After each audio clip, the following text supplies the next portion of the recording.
देखिए इस केस में मैं आपको बता दूं कि यहाँ अपने पास ये फॉर्मूला आ गया। इसी को अगर अपन थोड़ा सा आगे और बढ़ाते हैं तो आप इसके अंदर क्या देखते हैं वो चीज़ देखिएगा। ये जो बिंब ए बी होता है जिसको कि मैंने 2f0 और f0 के मध्य रखा है, जो कि मैंने 2f0 और f0 के मध्य रखा है, ये प्राय f0 के अति निकट होता है। क्या मैं बता रहा हूँ? f0 के अति निकट होता है। चलो इस बात को डिस्कस करने से पहले एक चीज़ जान लें। अगर ये कहा जाए कि इस स्थिति में अभिदर्शक लेंस यानी L0 और अभिनेत्र लेंस LE के मध्य की दूरी कितनी होगी, तो देखें आप चित्र को देख करके दूरी होगी V0 प्लस UE। ध्यान रखें नेगेटिव साइन है लेकिन अपन दूरी ले रहे हैं, यानी ये इसका परिमाण प्लस इसका परिमाण, यानी कि ये जो दूरी होगी दोनों लेंस के बीच की दूरी वो होगी V0 प्लस UE। और इसी को कहेंगे सूक्ष्मदर्शी की नलिका की लंबाई। तो पहले इस कॉन्सेप्ट को और अपन जान लें, वो क्या है। देखो इस स्थिति में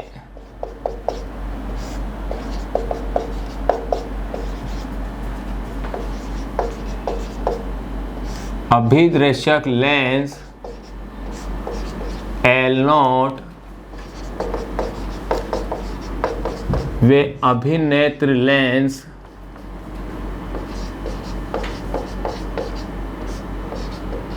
LE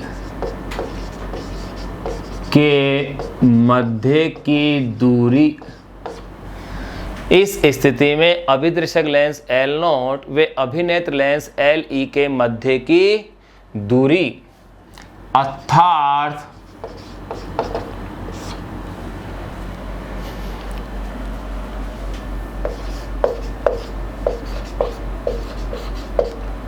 संयुक्त सूक्ष्मदर्शी की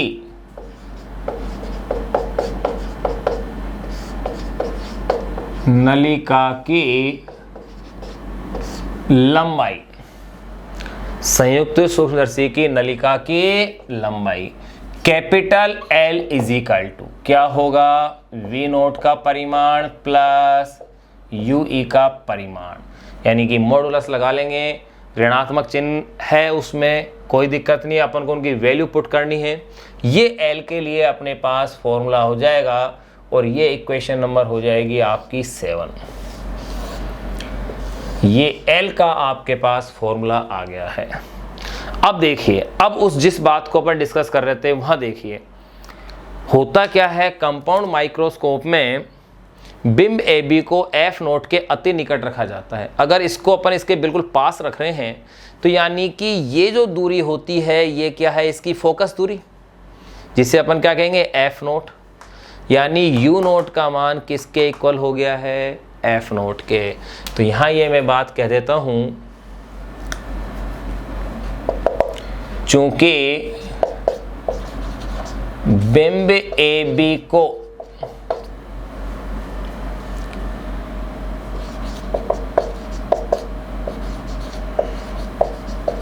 चूंकि बिंब AB को अभिदर्शक लेंस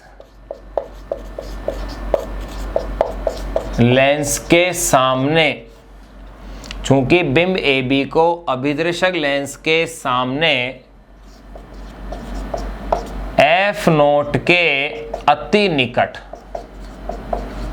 देखिए मैंने जब डेरिवेशन की थी, चित्र बनाया था, मैंने क्या कहा था कि इसे 2f0 और f0 के मध्य रखा जाता है, बिल्कुल सही है।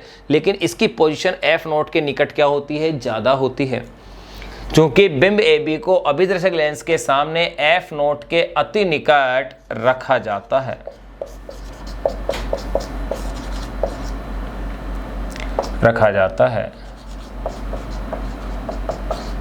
इसलिए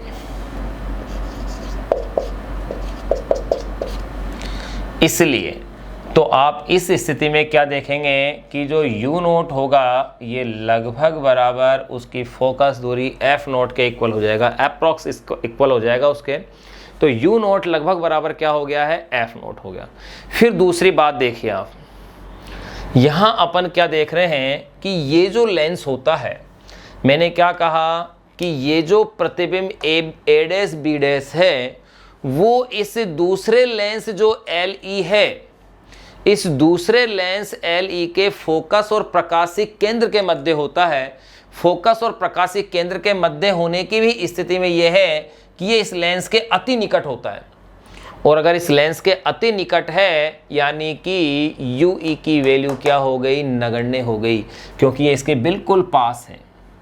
अगर बिल्कुल पास आ गया है, बिल्कुल निकट यहाँ आ गया है, तो यू ई की वैल्यू क्या मान ली जाएगी, नगण्य। और अगर ऐसी स्थिति है तो इस स्थिति में दोनों लेंसों के बीच की जो दूरी होगी, जिसे आपने कैपिटल एल कहा है, वो वी नोट के इक्वल हो जाएगी, क्योंकि ये तो क्या हो गई, नगण्य। यानी यूँ कह सकते हैं L is equal to V naught plus U E है। तो इसके उसके अति निकट होने के कारण, प्रतिबिंब ए डैश बी डैश के अभिनेत्र लेंस के अति निकट होने के कारण ये मान क्या हो गया, नगण्य हो गया। तो L किसके इक्वल हो जाएगा, V नोट के। तो देखो मैंने क्या लिखा पहले, चूंकि बिंब AB को अभिदर्शक लेंस के सामने F नोट के अति निकट रखा जाता है, इसलिए U नोट लगभग बराबर क्या होगा, F नोट। एवं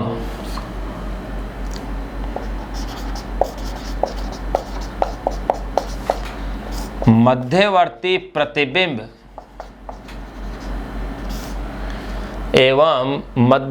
प्रतिबिंब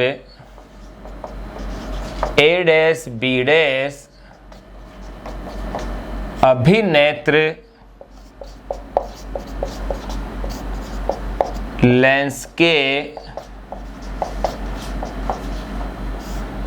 अति निकट होता है। एवं मध्यवर्ती प्रतिबिंब ए डैश बी डैश अभिनेत्र लेंस के अति निकट होता है, जिससे L या V कह सकते हैं, जिससे V नोट अप्रॉक्स किसके इक्वल हो जाएगा, L के। इसलिए समीकरण जो आपके पास 6 आई है उससे देखें कि अब आपकी समीकरण किस रूप में बदल जाएगी।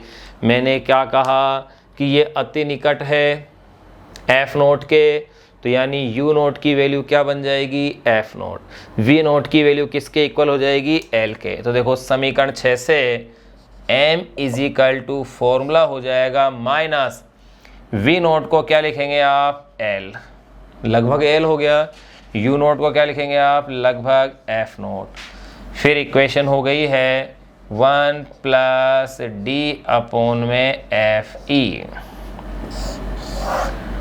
ये आपके पास m की वैल्यू के लिए एक इक्वेशन और आ गई है, जबकि प्रतिबिंब स्पष्ट दृष्टि की न्यूनतम दूरी पर बन रहा है। तो यहाँ अपन ने लेंस के लिए यानी कि प्रतिबिंब के लिए संयुक्त सूक्ष्मदर्शी के लिए वो स्थिति देख ली है कि जब अंतिम प्रतिबिंब स्पष्ट दृष्टि की न्यूनतम दूरी पर बन रहा था, तो उसके लिए आपके पास एक तो फॉर्मूला ये आ गया। वैसे ऑथेंटिक एंड फाइनल फॉर्मूला तो क्या आया है माइक्रोस्कोप के लिए, कंपाउंड माइक्रोस्कोप के लिए, m is equal to minus V naught upon में यू नोट डी अपॉन में यू ई। उसी की फिर दो स्थितियाँ हो गई, एक स्थिति ये ले ली अपन ने, एक स्थिति और अपन अब डिस्कस करेंगे। लास्ट जो केस है, सेकंड केस, वो ये है कि जब अंतिम प्रतिबिंब स्पष्ट दृष्टि की न्यूनतम दूरी पर बनने के बजाय कहाँ बन रहा हो, अनंत पर बन रहा हो, उसको और अपन डिस्कस करते हैं। तो देखिए केस नंबर सेकंड।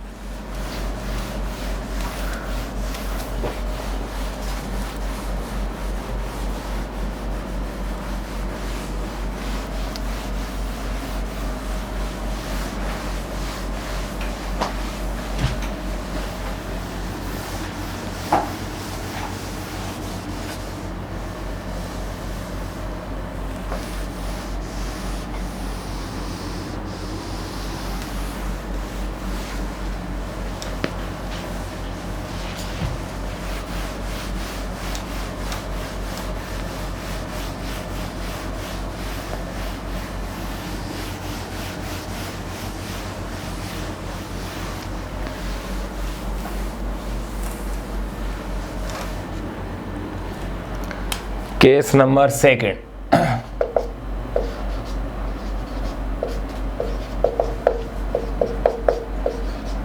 जब अंतिम प्रतिबिंब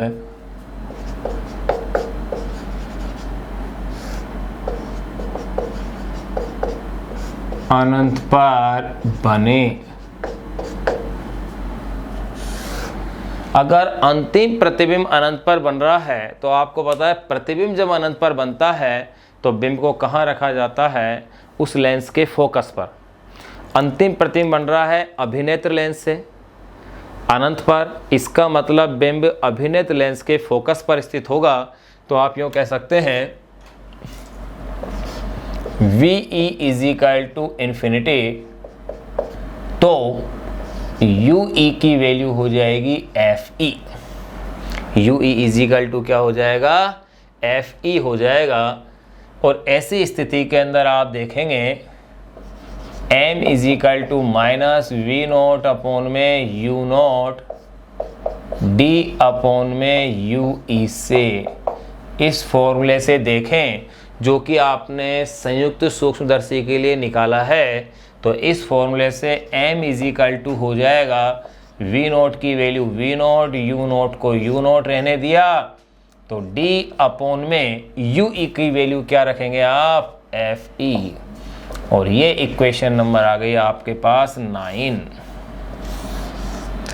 ये होगा मिनिमम आवर्धन के लिए, मिनिमम आवर्धन क्षमता होगी, यानी कि सामान्य नॉर्मल एडजस्टमेंट या सामान्य समायोजन की अवस्था होगी। अब इसमें भी वही स्थिति आपको पता है कि जो बिंब AB है वो F नोट के अति निकट रखा होता है। अगर वो F नोट के अति निकट रखा हुआ है यानी U नोट का मान F नोट के इक्वल हो जाएगा, और जो V नोट है वो लगभग क्या होगा L, क्योंकि प्रतिबिंब कहाँ बन रहा है, जो A' B' है वो अभिनेत्र लेंस के फोकस और प्रकाशीय केंद्र के मध्य है, लेकिन वो लेंस के अति निकट होता है। तो ऐसी स्थिति में देखो U नोट लगभग बराबर F नोट एवं V नोट लगभग बराबर L, इसलिए M इज इक्वल टू, पिछले केस में अपन डिस्कस कर चुके हैं इन चीज़ों को, तो M इज इक्वल टू हो जाएगी इक्वेशन माइनस V नोट के स्थान पर क्या ले लेंगे आप, L, और U नोट के स्थान पर ले लेंगे आप फोकस दूरी F नोट। तो देखिए D अपॉन में FE, इक्वेशन नंबर ये आ गई 10। एक चीज़ आप लोगों ने गौर करी कि संयुक्त सूक्ष्मदर्शी से जो अपने पास आवर्धन क्षमता का जो सूत्र आया है, उस सूत्र में अपन ने क्या देखा कि आवर्धन क्षमता का मान ऋणात्मक आ रहा है, जो कि ये दर्शाता है कि प्रतिबिंब कैसा बन रहा है, उल्टा बन रहा है। यहाँ अपन ऋणात्मक चिन्ह को नहीं ले, केवल मान पूछा जाए तो अपन वैल्यू भी ले सकते हैं। यहाँ अपने पास M इज इक्वल टू, ये इक्वेशन अपने पास आ गई। इन इक्वेशन से क्या निष्कर्ष निकल रहा है, क्या रिजल्ट आ रहा है, तो देखिए रिजल्ट ये आ रहा है कि जो अभिदर्शक लेंस है और अभिनेत्र लेंस है, दोनों की फोकस दूरी क्या होनी चाहिए, कम होनी चाहिए। पहला बात तो ये, लेकिन उसमें भी अभिदर्शक लेंस की फोकस दूरी अभिनेत्र लेंस के सापेक्ष ज़्यादा कम होनी चाहिए। पहली स्थिति अपन ये देख रही। दूसरी स्थिति इसमें जो अपन देखते हैं वो ये देखते हैं कि अभिदर्शक लेंस का द्वारक छोटा होना चाहिए और अभिनेत्र लेंस का द्वारक क्या होना चाहिए, बड़ा होना चाहिए। तो इस पॉइंट को अपन नोट कर लेते हैं, गलती ये लिख देते हैं, यहाँ ऋणात्मक चिन्ह यह दर्शाता है कि, और आप पढ़ चुके जब M ऋणात्मक होता है तो प्रतिबिंब वास्तविक और उल्टा, और M धनात्मक होता है तो प्रतिबिंब आभासी और सीधा। यहाँ ऋणात्मक चिन्ह यह दर्शाता है कि प्रतिबिंब उल्टा बनता है। अब देखिए जो कंडीशन अपन जानी थी, संयुक्त सूक्ष्मदर्शी की आवर्धन क्षमता में वृद्धि हेतु संयुक्त सूक्ष्मदर्शी की आवर्धन क्षमता में वृद्धि हेतु नंबर फर्स्ट F0 व FE दोनों कम होने चाहिए, साथ ही FE या F0 is less than FE भी हो, यानी कि अभिदर्शक लेंस की फोकस दूरी अभिनेत्र लेंस की फोकस दूरी से क्या हो, कम हो, या यूँ कहा जा सकता है कि अभिदर्शक की फोकस दूरी कम, अभिनेत्र लेंस की फोकस दूरी ज़्यादा हो। नंबर सेकेंड,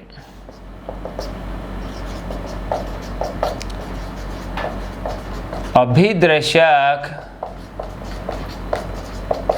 लेंस का द्वारक, अभिदर्शक लेंस का द्वारक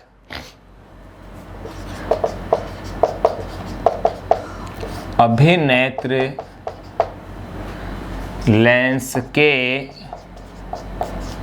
द्वारक से छोटा हो, एपरेचर उसका क्या हो, उससे कम हो। अगर ऐसा करते हैं तो संयुक्त सूक्ष्मदर्शी की आवर्धन क्षमता में क्या हो जाती है, वृद्धि हो जाती है। ये अपन ने पढ़ लिया है कंपाउंड माइक्रोस्कोप। अब अपन चर्चाएं करेंगे टेलीस्कोप या दूरदर्शी की, उसके बाद फिर अपन करेंगे इसके आंकिक प्रश्न। ठीक कर देना भी बोले। देखिए अपन ने संयुक्त सूक्ष्मदर्शी इसमें जान लिया था, यानी प्रकाशीय उपकरणों में अपन ने इसके अंदर सरल सूक्ष्मदर्शी पढ़ लिया, संयुक्त सूक्ष्मदर्शी पढ़ लिया। अब अपन प्रकाशीय उपकरणों पढ़ रहे हैं दूरदर्शी। दूरदर्शी पढ़ने के पश्चात फिर अपन इसके आंकिक प्रश्नों को हल करेंगे। तो नेक्स्ट जो टॉपिक अपन शुरू कर रहे हैं वो है दूरदर्शी या टेलीस्कोप। दूरदर्शी या टेलीस्कोप, दूरदर्शी या टेलीस्कोप होता क्या है, ऐसा प्रकाशीय उपकरण जिसकी सहायता से दूर की वस्तुओं को निकट देखा जाता है। ऐसा प्रकाशीय उपकरण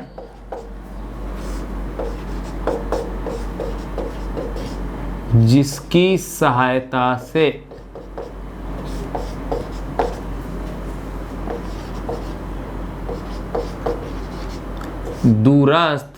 वस्तुओं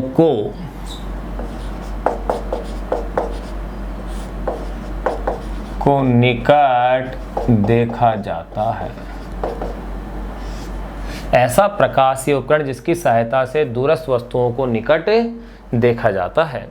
ये दो प्रकार के हैं जिनका जिक्र अपन पहले वाले पॉइंट में कर चुके हैं कि प्रकाशीय उपकरण वाले में इसके अपने डिवाइडेशन किया था। तो देखिए पहला जो प्रकार है प्रकाशीय उपकरण का वो है अपवर्तक दूरदर्शी या अपवर्ती दूरदर्शी।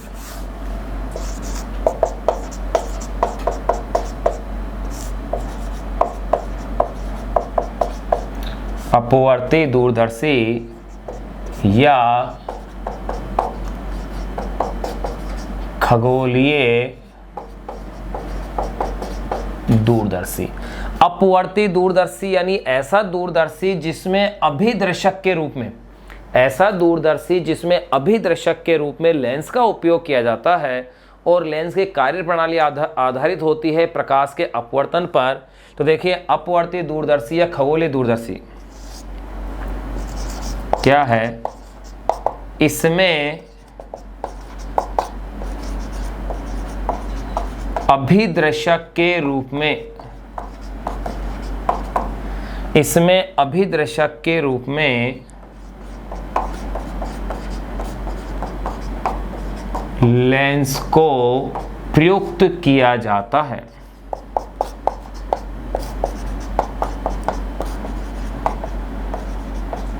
जो कि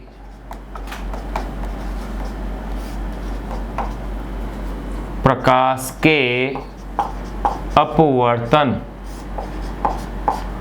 पर आधारित है।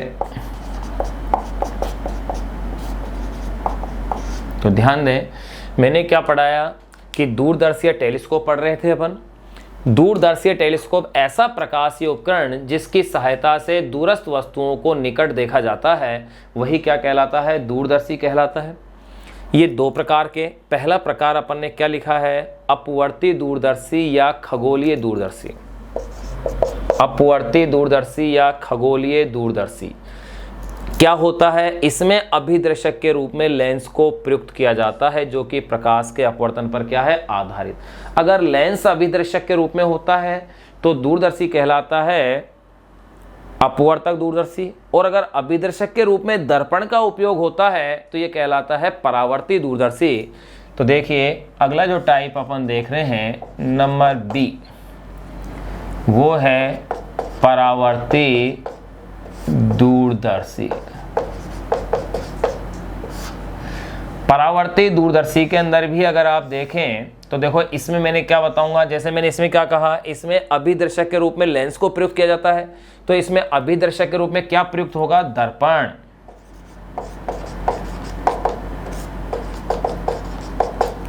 इसमें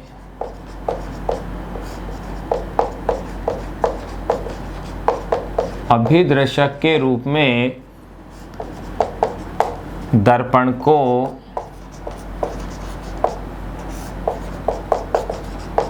प्रयुक्त किया जाता है। इसमें अभिदर्शक के रूप में किसको प्रयुक्त करते हैं अपन? दर्पण को। इसमें भी आप देखिएगा, एक तो जो दूरदर्शी है वो है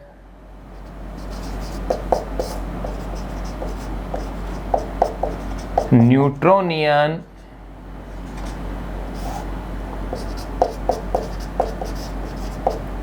परावर्तक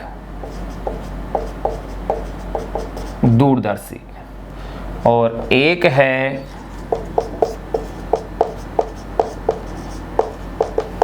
कैसिग्रेनियन परावर्तक दूरदर्शी। इनमें से कैसिग्रेनियन दूरदर्शी अपने राजस्थान बोर्ड के सिलेबस में प्रेजेंट टाइम नहीं है, ये एनसीईआरटी बुक में दिया हुआ है, तो अपन इसी का इसमें जिक्र करेंगे। इनको कंपेयर भी करेंगे कि परावर्ती दूरदर्शी अपवर्ती दूरदर्शी से श्रेष्ठ क्यों है। देखो ये जो प्रकाशीय उपकरण है इस पर आधारित क्वेश्चन राजस्थान बोर्ड के एग्जाम में लगभग हर साल आया है।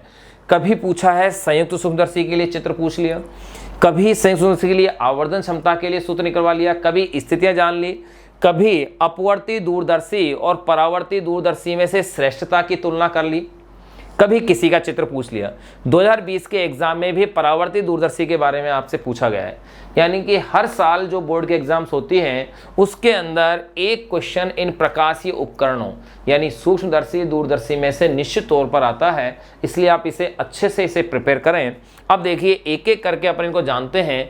अपन ने ये तो जान लिया दूरदर्शी है क्या, अब अपन विशेषकर अध्ययन करेंगे अपवर्ती दूरदर्शी या खगोलीय दूरदर्शी का। ये परिभाषा अपन ने इसमें जान ली है कि इसमें अभिदर्शक के रूप में लेंस को प्रयुक्त किया जाता है जो कि प्रकाश के अपवर्तन पर क्या है? आधारित।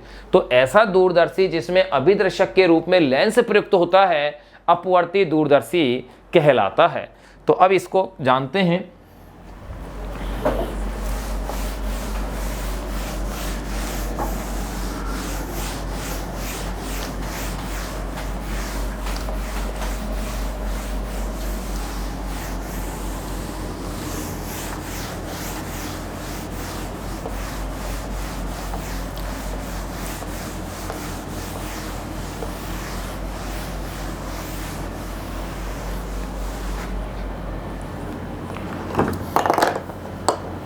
तो देखिए अपन जो टॉपिक हिंट डाल रहे हैं वो पढ़ रहे हैं अपन अपवर्ती दूरदर्शी, इसको अपन जानते हैं। तो सबसे पहले अपन इसकी परिभाषा की बात करें जो अपन वैसे लिख चुके हैं। ऐसा दूरदर्शी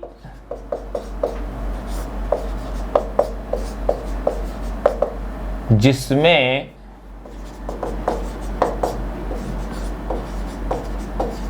जिसमें अभिदृश्यक के रूप में, ऐसा दूरदर्शी जिसमें अभिदृश्यक के रूप में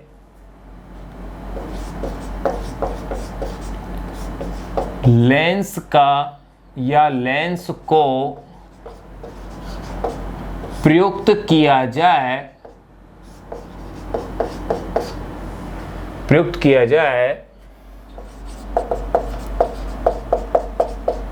अपवर्ती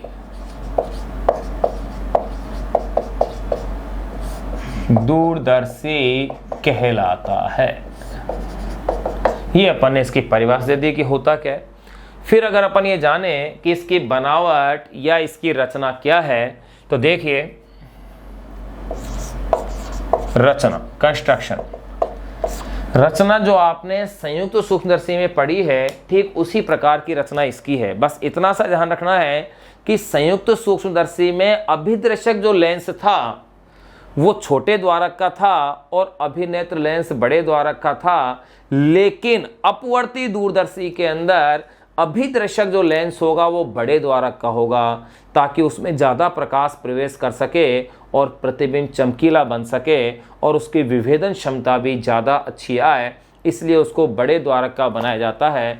देखो यहाँ अपन पढ़ रहे हैं आवर्धन क्षमता, एक टर्म और होती है रिजॉल्विंग पावर या विभेदन क्षमता, जिसको अपन अगले अध्याय में पढ़ेंगे तरंग प्रकाशिकी में। तो उसकी विभेदन क्षमता को बढ़ाने के लिए उसे बड़े द्वारक का लिया जाता है और जो अभिनेत्र लेंस होता है वो छोटे द्वारक का होता है। तो सेम वही कंस्ट्रक्शन आएगा, सेम वही रचना आएगी, केवल फर्क इतना सा है कि उनका क्रम बदल जाएगा। अभिदर्शक लेंस के अभिनेत्र लेंस बड़ा हो जाएगा, यानी कि एक बड़ा हो जाएगा दूसरा छोटा हो जाएगा। तो देखिए इसमें लिख ही लेते हैं, रचना में देखो, इसमें प्राय दो उत्तल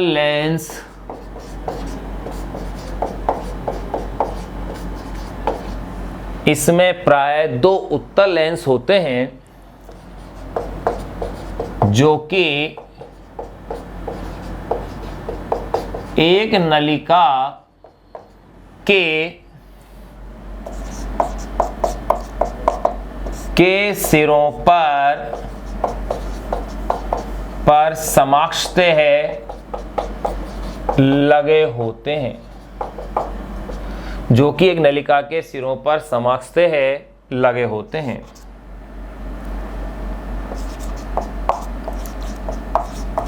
जो लेंस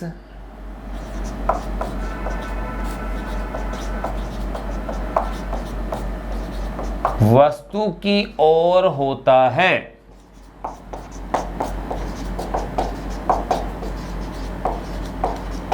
उसे अभिदृश्यक लेंस, जो लेंस वस्तु की ओर होता है उसे अभिदृश्यक लेंस यानी कि ऑब्जेक्टिव लेंस L0 एवं जो लेंस नेत्र की ओर होता है अर्थात जिससे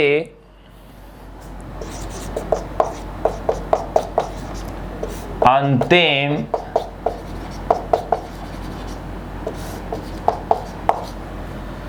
प्रतिबिंब को देखा जाता है।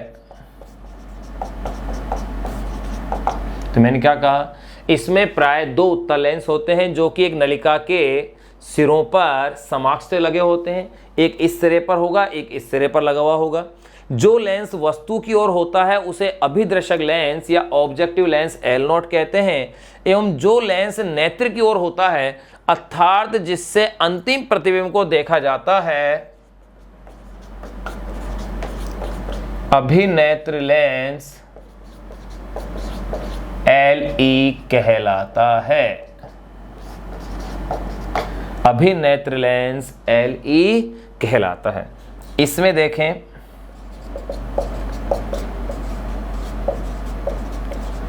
अभिदर्शक लेंस का द्वारक, अभिदर्शक लेंस का द्वारक वे फोकस दूरी अभिनेत्र लेंस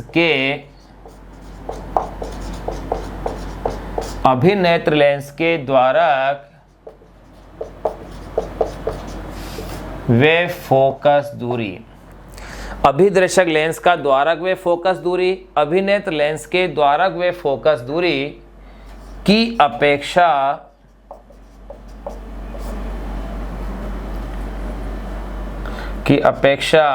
अधिक होते हैं। अधिक होते हैं से तात्पर्य यानी अभिदर्शक लेंस की फोकस दूरी और द्वारक का मान अभिनेत्र लेंस के द्वारक और फोकस दूरी से क्या होते हैं, ज्यादा होते हैं। यानी अभिदर्शक लेंस का द्वारक व फोकस दूरी अभिनेत्र लेंस के द्वारक व फोकस दूरी की अपेक्षा अधिक होते हैं, यानी अधिक बड़े होते हैं की अपेक्षा अधिक बड़े होते हैं। फिर देखिए वही सेम कॉन्सेप्ट कि दोनों लेंसों के बीच की दूरी को रैक एंड पिनोन मेथड से क्या कर सकते हैं, घटा बढ़ा सकते हैं।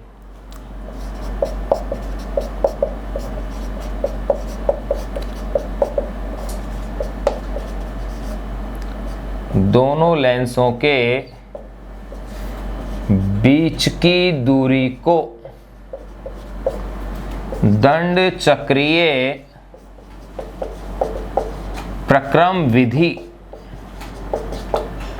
दोनों लेंसों के बीच की दूरी को दंड चक्रीय प्रक्रम विधि रैक एंड पिनियन मेथड, दोनों लेंसों के बीच की दूरी को दंड चक्रीय प्रक्रम विधि यानी रैक एंड पिनियन मेथड द्वारा घटाया या बढ़ाया जा सकता है। ये अपन ने इसकी बनावट की बातें कर ली। सेम वही वर्णन है जो आपने संयुक्त सूक्ष्मदर्शी में जाना था, लेकिन एक चीज उसके ऑपोजिट है कि इसका अभिदर्शक लेंस अभिनेत्र लेंस की अपेक्षा बड़े द्वारक और बड़ी फोकस दूरी का होगा। अब अपन जानते हैं इसमें समायोजन और प्रतिबिंब निर्माण। अब इसमें ध्यान रखना, समायोजन और प्रतिबिंब निर्माण जो अपन जानेंगे उस चित्र को मैं किस क्रम से बना रहा हूं वो चित्र आपको विशेषतः समझना है।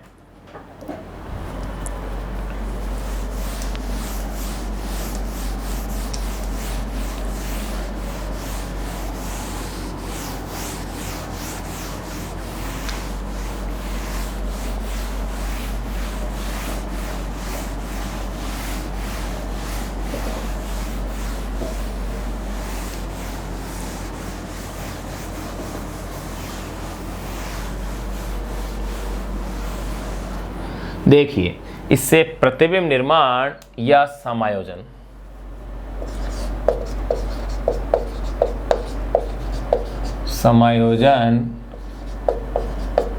यानी एडजस्टमेंट वे प्रतिबिंब निर्माण। देखिए दूरदर्शी से दूर की वस्तु देखी जाती है तो अपन ये मानते हैं कि प्रकाश की किरणें परस्पर समानांतर आएंगी यानी अनंत से आएंगी। तो देखिए इसमें सबसे पहले जो अपन लेते हैं यह है इसका अभिदर्शक लेंस, जिसका कि द्वारक अधिक है और फोकस दूरी भी इसकी क्या है, अधिक है।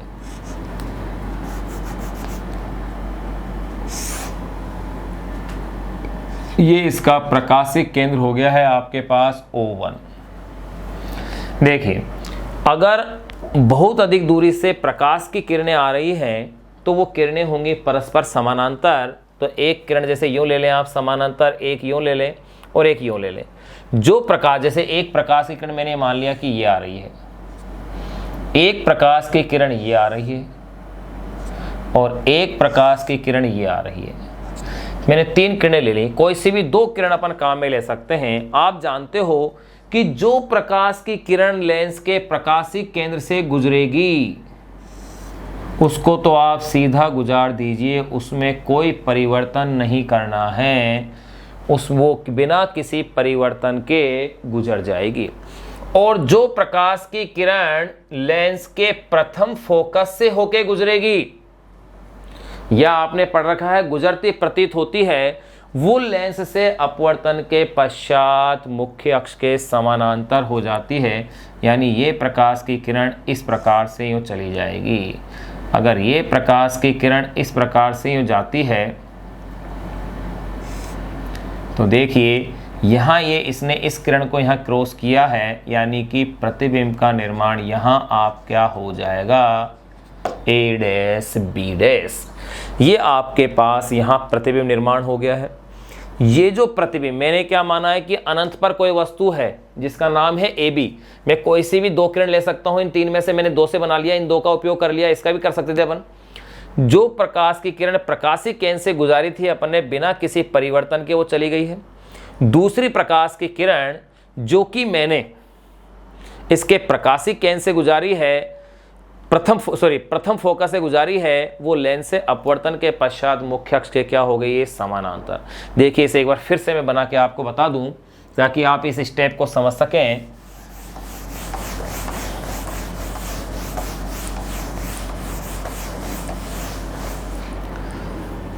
देखिएगा, ये मैंने ले लिया है कोई अभिदर्शक लेंस है मेरे पास,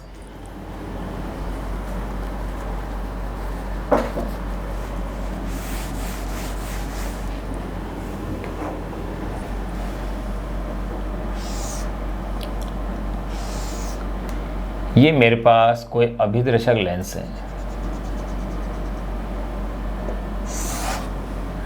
ये मैंने इसका प्रकाशिक केंद्र क्या लिया हुआ है, O1 लिया है। अभिदर्शक लेंस मैंने नाम दे दिया है L0। देखो दूरदर्शी से प्रकाश की किरणें कहाँ से आ रही हैं, दूरदर्शी में अनंत से आ रही है, यानी प्रकाश की किरणें परस्पर समानांतर आएंगी। एक प्रकाश की किरण आपने ये ले दी है, एक प्रकाश की किरण अपन ये ले लेते हैं जो कि इसके प्रकाशिक केंद्र से होकर गुजर रही है, और जो प्रकाश की किरण प्रकाशिक केंद्र O1 से होकर के गुजरेगी, वो प्रकाश की किरण बिना किसी परिवर्तन के इसमें से क्या हो जाएगी, पास हो जाएगी। ये इसका प्रकाशिक केंद्र आपने लिया हुआ है। दूसरी प्रकाश की किरण मैंने ले ली है कि इसके प्रथम फोकस से होकर के क्या हो रही है, वो गुजर रही है।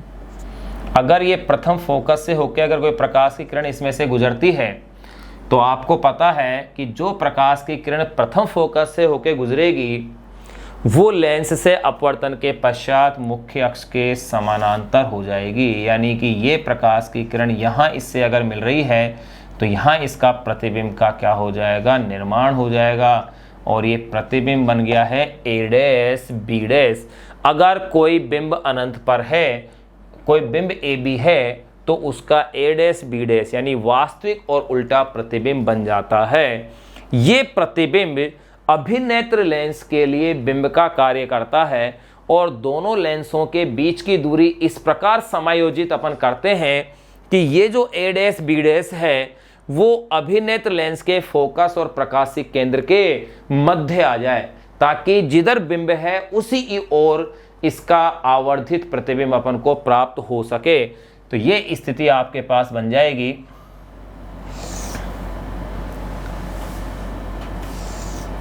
ये आपने ले लिया है अभिनेत्र लेंस LE।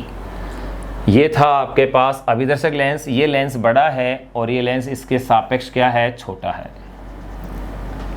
इसका प्रकाशिक केंद्र आपने ले लिया है O2। देखिए इससे एक प्रकाश की किरण, अब ये किस किस के मध्य है, इसके प्रकाशिक केंद्र और इसके फोकस के बीच में, यानी ये कह सकते हैं इस लेंस के बिल्कुल पास है।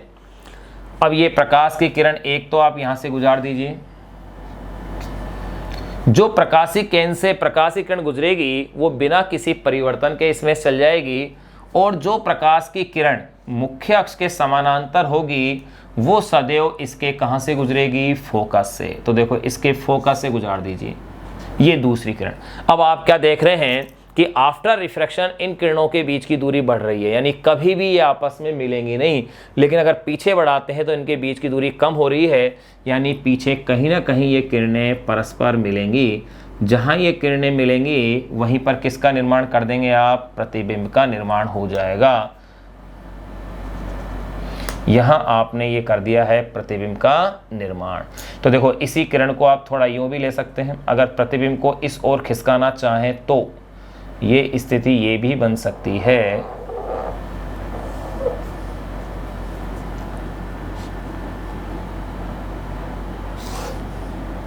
यहां से आपने ले लिया है, अब आप इसे देखो थोड़ा सा पीछे लें,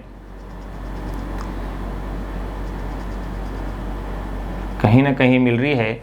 यहां अगर ये किरणें परस्पर पीछे बढ़ाने पर मिलती है तो यहां प्रतिबिंब का निर्माण होगा आपके पास। ये फाइनल इमेज हो जाएगी A+B।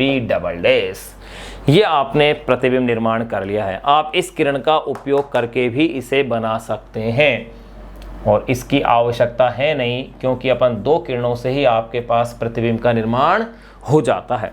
अब देखिएगा, अगर ये मान लूं कि इस किरण का इस अक्ष के साथ ये कोण अगर अल्फा है तो ये कोण भी यहाँ क्या बनेगा? अल्फा। इसकी ज्यामिति से ये कोण भी इसका क्या होगा? अल्फा होगा।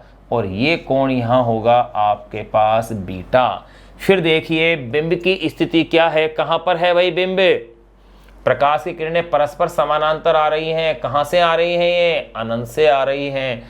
अगर ऐसी स्थिति है तो जब बिंब अनंत पर होता है तो प्रतिबिंब कहाँ बनता है? फोकस पर। तो देखिए ये जो प्रतिबिंब बनेगा लेंस से, यानी कि ये जो दूरी होगी जिसको कि आप कहेंगे V0, ये किसके इक्वल होगी? F0 के, क्योंकि जब बिंब अनंत पर होता है तो प्रतिबिंब कहाँ बनता है? फोकस पर। ये वाली जो दूरी आप लेंगे ये दूरी हो जाएगी -UE। ये वाली दूरी कैसी हो जाएगी? -UE। ये लेंस L0 था, ये लेंस हो गया LE। आप इस चित्र को जूम करके इसको देख सकते हैं ताकि आप डायग्राम को इजी वे के अंदर आप इसे बना सकें। अगर आपने डायग्राम बना लिया है तो ये आपके लिए बहुत आसान होगा। जूम करके आप इस डायग्राम को देखें या उसको एक्सप्लेन करके देखें, अपने हाथ से 2 या 3 बार इसको बना के देखें। जब आप इस डायग्राम को बना लेंगे तो आपके लिए डेरिवेशन बहुत आसान हो जाएगी, क्योंकि डिस्क्रिप्शन तो आपका इसी डेरिवेशन में आ गया। पूरा डिस्क्रिप्शन इस पूरे डायग्राम के अंदर आपके पास आ गया है, तो आप जूम से इसे देख सकते हैं। अब देखिए अपन इसमें कैसे क्या क्या लिखेंगे, क्या क्या कॉन्सेप्ट अपन कहेंगे। मैं क्या कहूँगा, माना अनंत पर कोई बिंब AB स्थित है। माना अनंत पर कोई बिंब AB स्थित है जिसका अभिदर्शक लेंस L0 द्वारा प्रतिबिंब A', B' बनता है, जो कि वास्तविक उल्टा प्रतिबिंब है, जो कि अभिनेत्र लेंस LE के लिए बिंब का कार्य करता है। और दोनों लेंसों के बीच की दूरी दंड चक्रीय प्रक्रम विधि द्वारा इस प्रकार व्यवस्थित करते हैं कि A', B' LE के फोकस व प्रकाशी केंद्र के मध्य आ जाए, जिससे इसका आवर्धित आभासी व सीधा प्रतिबिंब A', B' की ओर बन जाए। तो देखिए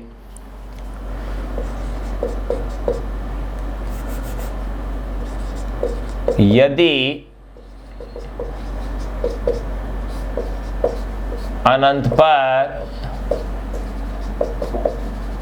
कोई बिंब AB स्थित है तो, यदि अनंत पर कोई बिंब AB स्थित है तो अभिदर्शक लेंस L0 द्वारा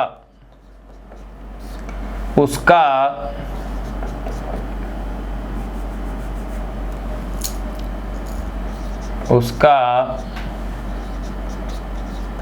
वास्तविक व उल्टा प्रतिबिंब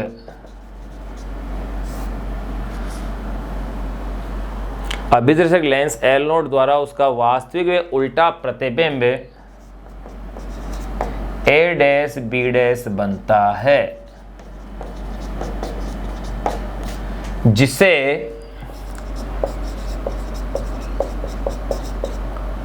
मध्यवर्ती प्रतिबिंब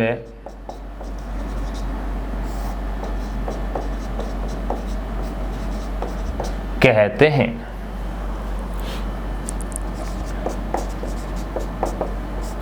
दोनों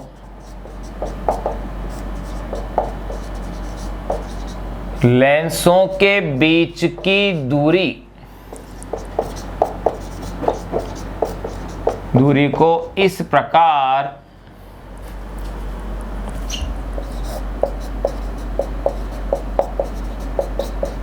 समायोजित करते हैं कि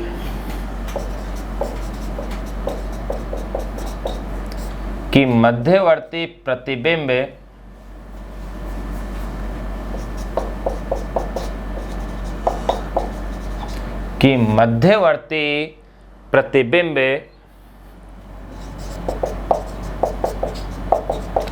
अभिनेत्र लेंस के फोकस व प्रकाशिक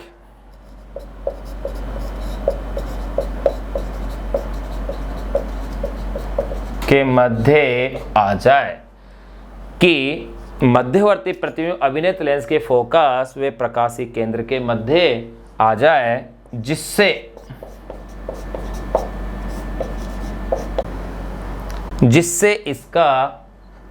इसका आभासी के केंद्र के मध्य आ जाए, जिससे इसका आभासी सीधा व आवर्धित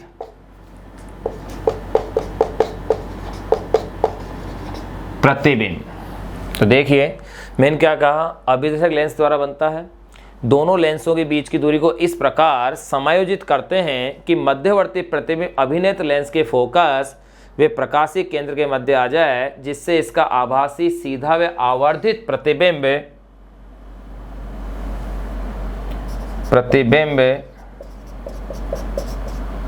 मध्यवर्ती प्रतिबिंब की ओर ही बन जाए।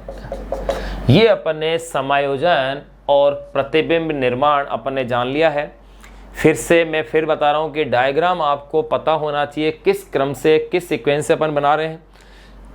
इसमें आपने क्या देखा, यदि अनंत पर कोई बिंब AB स्थित है, यानी बहुत अधिक दूरी पर स्थित है, तो अभिदर्शक लेंस L0 द्वारा उसका वास्तविक व उल्टा प्रतिबिंब A' बनता है, जिसे मध्यवर्ती प्रतिबिंब कहते हैं। दोनों लेंसों के बीच की दूरी को इस प्रकार समायोजित करते हैं कि मध्यवर्ती प्रतिबिंब अभिनेत्र लेंस के फोकस व प्रकाशिक केंद्र के मध्य आ जाए, जिससे इसका आभासी सीधा व आवर्धित प्रतिबिंब मध्यवर्ती प्रतिबिंब की ओर ही बन जाए। तो आपने देखा कि जब अपन ने यहाँ रखा, ये कोई बिंब है जिसका प्रतिबिंब क्या बना है मेरे पास A', चित्र बनाते वक्त किरणों की दिशा का अवश्य ध्यान रखें। यहाँ A', जो बना है, इसका प्रतिबिंब A', B' उधर ही बना है जिधर A', B' था, और ये इसका आवर्धित आभासी और बड़ा प्रतिबिंब यहाँ बन गया है। अब आप इसके अंदर इसकी अपन डेरिवेशन करेंगे आवर्धन क्षमता का।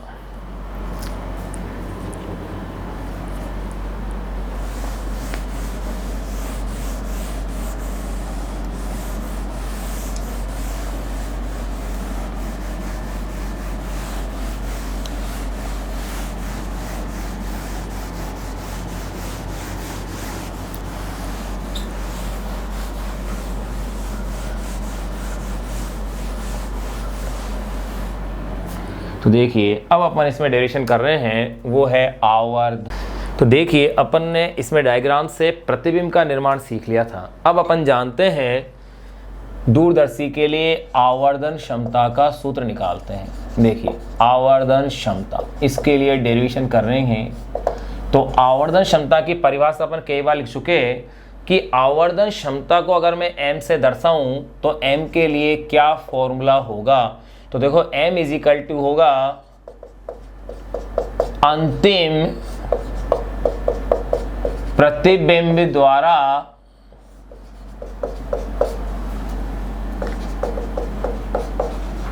आंख पर बना दर्शन कोण। अंतिम प्रतिबिंब द्वारा आंख पर बना दर्शन कोण अपोन में बिंब द्वारा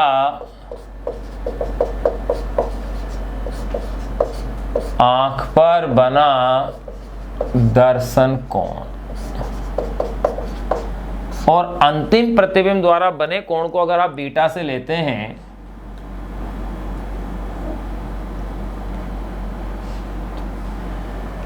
लेते हैं तो बिंब द्वारा आंख पर बने कोण को अपन शो करेंगे इसमें अल्फा से, यानी कि सूत्र हो गया है m = बीटा अपोन में अल्फा।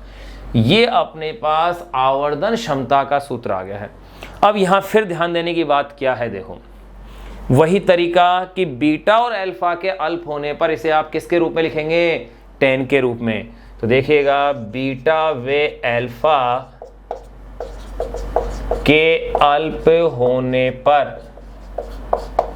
बीटा व अल्फा के अल्प होने पर बीटा लगभग बराबर हो जाएगा tan बीटा और अल्फा लगभग बराबर हो जाएगा tan अल्फा। इसलिए फॉर्मूला क्या हो जाएगा, m = बीटा को आप क्या कह देंगे tan बीटा और अल्फा को आप कह देंगे tan अल्फा। वही सेम प्रोसीजर कि अब आप इसमें क्या करेंगे, tan बीटा और tan अल्फा का मान ज्ञात करेंगे। तो देखिएगा चूंकि tan बीटा = देखिए डायग्राम से ये एंगल बीटा लिया है आपने, tan बीटा लंब बटे आधार, यानी कि क्या होगा लंब इसमें a' b', Aadhaar minus ue, a' b' आधार ले लिया है आपने minus ue and tan alpha की वैल्यू देखिए, ये एंगल अल्फा था तो ये भी अल्फा हो गया, तो अल्फा क्या हो जाएगा, वही लंब बटे आधार, ये ट्रायंगल हो गया ना, कौन सा a' o1 b' या a' b' o1, a' b' o1। तो लंब देखिए इसका क्या होगा, वही सेम a' b', फिर आधार इसका b' o1 यानी कि v0। तो इसलिए इक्वेशन क्या बन जाएगी, m = a' b' minus ue upon में a' b' और ये हो गया है v0। m = अब आपके पास सूत्र बन गया है a' b' अपोन में माइनस ue इनटू, उल्टा गुणा कर दीजिए आप इसे, तो ये हो जाएगा v0 अपोन में a' b'। तो देखिए a' से a' b' कैंसिल हो गए हैं, तो m = फॉर्मूला हो गया है v0 अपोन में, ये नेगेटिव का साइन है ue। इक्वेशन नंबर आपके पास आ गई है 3rd। ये आपने दूरदर्शी के लिए आवर्धन क्षमता का सामान्य सूत्र निकाल लिया है। यहाँ इस सूत्र में अपन देख रहे हैं वही ऋणात्मक चिन्ह आ रहा है, यानी कि दूरदर्शी से जो प्रतिबिंब है वो उल्टा दिख रहा है। क्या इसका कोई प्रभाव पड़ता है, देखिए अपन इससे दूरदर्शी से आकाशीय पिंडों को देखते हैं और वो गोल होते हैं, और गोल जो पिंड होंगे उनके लिए उल्टा क्या सुल्टा का, तो ऐसी स्थिति के अंदर अपने पास प्रतिबिंब में कोई प्रभाव इसमें नहीं आएगा, क्योंकि प्रतिबिंब यहाँ कैसा बन रहा है, उल्टा बन रहा है। तो भी अब देखिए ये अपन ने एक चीज़ देखी थी कि जब वस्तु बहुत अधिक दूरी पर है, अनंत पर है, तो उसका प्रतिबिंब कहाँ बनता है, वही फोकस पर बनता है। अगर प्रतिबिंब फोकस पर बन रहा है यानी कि v0 का मान किसके इक्वल होगा, f0 के। चूंकि v0 = f0 इसलिए m = माइनस f0 अपोन में ue, यानी दूरदर्शी के लिए फॉर्मूले को आप इस रूप में लिख सकते हैं। तो ये अपने पास दूरदर्शी की आवर्धन क्षमता का सूत्र आ गया है। ये जो दूरदर्शी से अपने पास आवर्धन क्षमता का सूत्र आया है, इसे अब अपन मॉडिफाइड कैसे करेंगे? वही दो स्थितियां। पहली स्थिति जब अंतिम प्रतिबिंब स्पष्ट दृष्टि की न्यूनतम दूरी पर बन रहा हो, और दूसरी स्थिति जब अंतिम प्रतिबिंब अनंत पर बन रहा हो। तो एक एक के अपन जिक्र करते हैं। तो देखिए पहले केस को अपन डिस्कस करते हैं।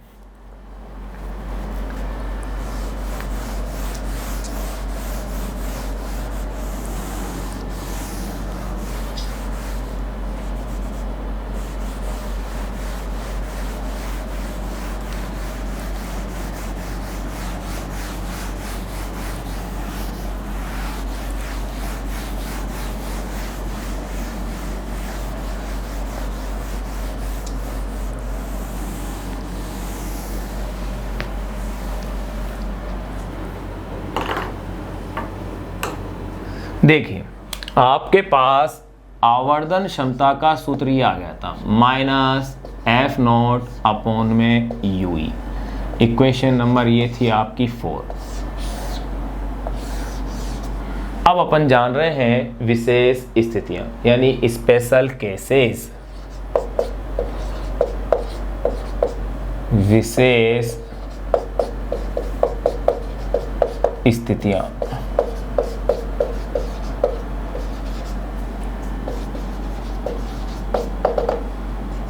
Special cases.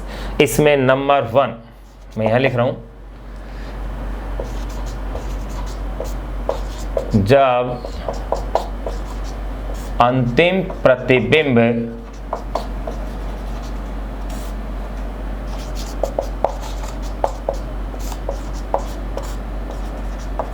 अनंत पर बने।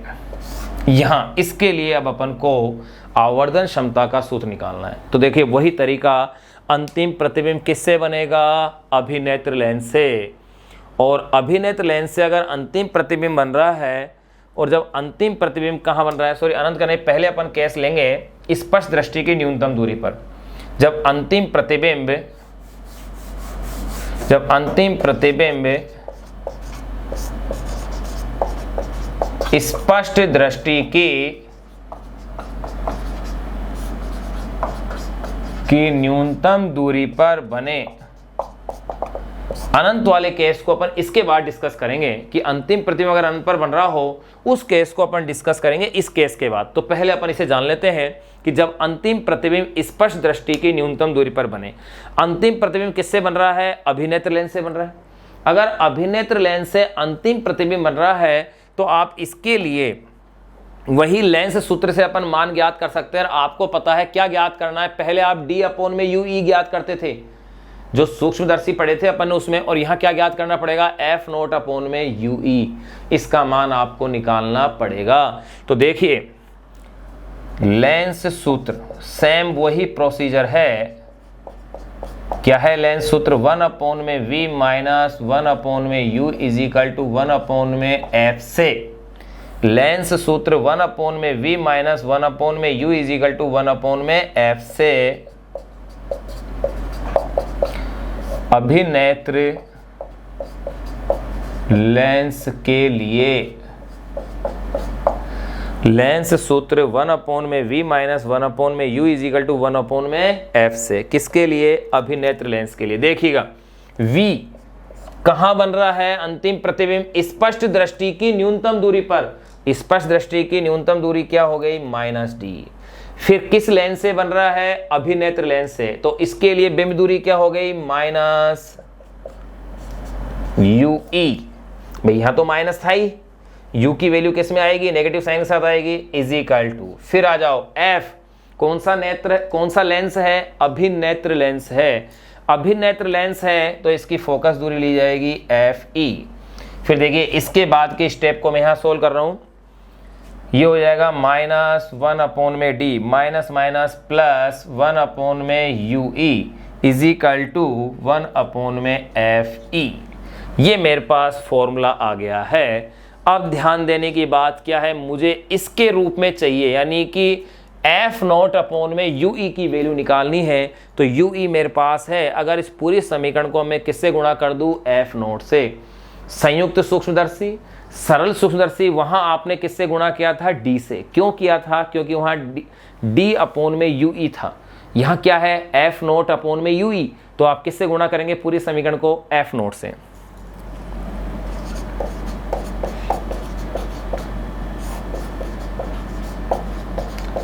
उपरोक्त समीकरण को एफ नोट से गुणा करने पर, उपरोक्त समीकरण किससे गुणा करेंगे आप? एफ नोट से। तो ये हो जाएगा माइनस एफ नोट अपोन में d plus f nought upon में you e is equal to F nought upon में एफ ई। अब देखिएगा आपकी समीकरण किस रूप में बन रही है। मेरे पास समीकरण क्या थी? माइनस 1 अपोन में d plus minus minus plus हो गए थे 1 अपोन में एफ ई। पूरे को गुणा किससे कर दिया मैंने? एफ नोट से, जो कि अभिदर्शक लेंस की फोकस दूरी है। तो एफ नोट अपोन में d plus f nought upon में you e is equal to F nought upon में एफ ई। मुझे किसकी वैल्यू निकालनी है? एफ नोट अपोन में यू ई की वैल्यू निकालनी है। तो देखिएगा इक्वेशन हो जाएगी एफ नोट अपोन में एफ ई। इसको इस तरफ लेके आए, पक्षांतरण करेंगे तो ये हो जाएगा एफ नोट अपोन में डी। फिर इसके बाद के पद को आप देखें तो देखो एफ नोट अपोन में यू ई, मैं इसमें से एफ नोट अपोन में एफ ई को क्या कर रहा हूँ? कॉमन ले रहा हूँ। अगर मैं एफ नोट अपोन में एफ ई को कॉमन लेता हूँ तो कॉमन लेने का मीन से उल्टा गुणा कर दीजिए आप उसे। और अगर उल्टा गुणा करते हैं तो देखिए ये तो हो जाएगा 1 प्लस, अब इससे अगर मैं उल्टा गुणा करता हूं तो यहां हो जाएगा एफ ई अपोन में एफ नोट से एफ नोट कैंसिल, तो ये इक्वेशन हो जाएगी एफ ई अपोन में डी। ये अपने पास एफ नोट अपोन में यू ई का मान आ गया और यहां ये समीकरण नंबर बन जाएगी 5, क्योंकि इससे पहले 4 आ चुकी थी। ये समीकरण नंबर 5 आ गई है। तो इसके आगे की स्टेप का मैं यहाँ जिक्र कर रहा हूँ। देखो इसकी स्टेप का ध्यान रखना, यहाँ से फिर मैंने यहाँ लिखा है, उसके बाद फिर मैं यहाँ लिख रहा हूँ। ये जो समीकरण 5 आई है इसमें एफ नोट अपोन में यू ई का जो मान है वो आप समीकरण 4 में रख दीजिए। तो अपन यूँ कह सकते हैं समीकरण 4 वे समीकरण 5 से, समीकरण 4 वे समीकरण 5 से। अगर समीकरण 4 और समीकरण 5 से देखें तो आप इसमें आगे नेगेटिव का साइन आ रहा है तो यहां पर भी आप नेगेटिव लगा दीजिए। माइनस एफ नोट अपोन में यू ई की वैल्यू है एफ नोट अपोन में एफ ई, 1 प्लस एफ ई अपोन में डी। ये आपके इक्वेशन नंबर आ गई है 6। यानी कि अपवर्ती दूरदर्शी के लिए आवर्धन क्षमता का सूत्र आ गया है जो कि मैक्सिमम आवर्धन को शो करेगा। और इस स्थिति को कहते हैं अपन दूरदर्शी में निकट बिंदु समायोजन की स्थिति।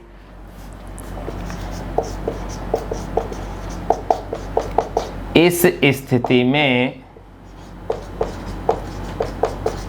दूरदर्शी निकट बिंदु समायोजन, इस स्थिति में दूरदर्शी निकट बिंदु समायोजन यानी कि नियर पॉइंट एडजस्टमेंट की स्थिति, इस स्थिति में दूरदर्शी निकट बिंदु समायोजन की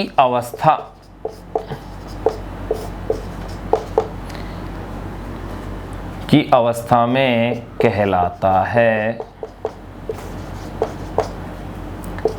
जिसमें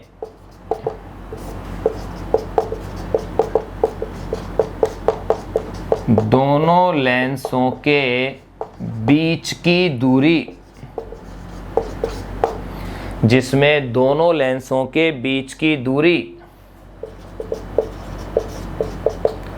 अर्थात यूं कह सकते हैं दूरदर्शी की नलिका की लंबाई capital L is equal to, देखो क्या होगा, ये वाली दूरी तो कितनी है V नोट और ये क्या है UE। ध्यान रहे नेगेटिव जरूर है लेकिन दूरी काउंट करें तो प्लस होंगी ये तो, लेकिन यह V नोट की वैल्यू किसके इक्वल है F नोट के।